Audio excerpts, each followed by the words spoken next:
ആയില്ലേ? ഇപ്പൊ വീട്ടിലും കയറി വന്നാ നീയൊക്കെ. എല്ലാം നിമിത്തമാണ് അഞ്ജലി.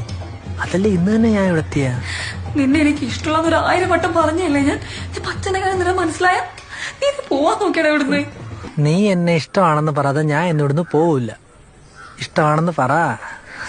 നിനക്ക് കുറച്ചെങ്കിലും ഒരു ബോധമുണ്ടാവും. എന്റെ അമ്മാവൻ മരിച്ചടക്കുമ്പോ ഇങ്ങനെ വന്നെന്ന് പറയാം.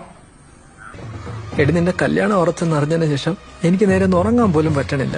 അതിന് ഞാൻ എന്തിനു വേണം? ഇതൊരു കഷ്ടം ഈശ്വര. അഞ്ജലി, നിനക്കിഷ്ടമുള്ള ആളുടെ കൂടെയാണ് നീ ജീവിക്കാനുള്ളത്, അല്ലാതെ നിന്റെ വീട്ടുകാരെ കണ്ടുപിടിച്ചിട്ടല്ല.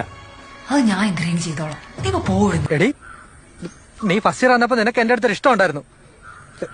ഇല്ലെന്ന് നിനക്ക് പറയാൻ പറ്റുമോ? ഉണ്ടായിരുന്നു.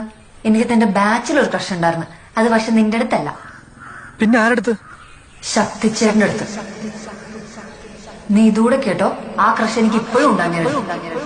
നീ ഒന്ന് മനസ്സിലാക്ക് പ്ലീസ്. എനിക്ക് നിന്നെ പോലെ വേറെ ആരെയും കാണാൻ പറ്റണില്ല.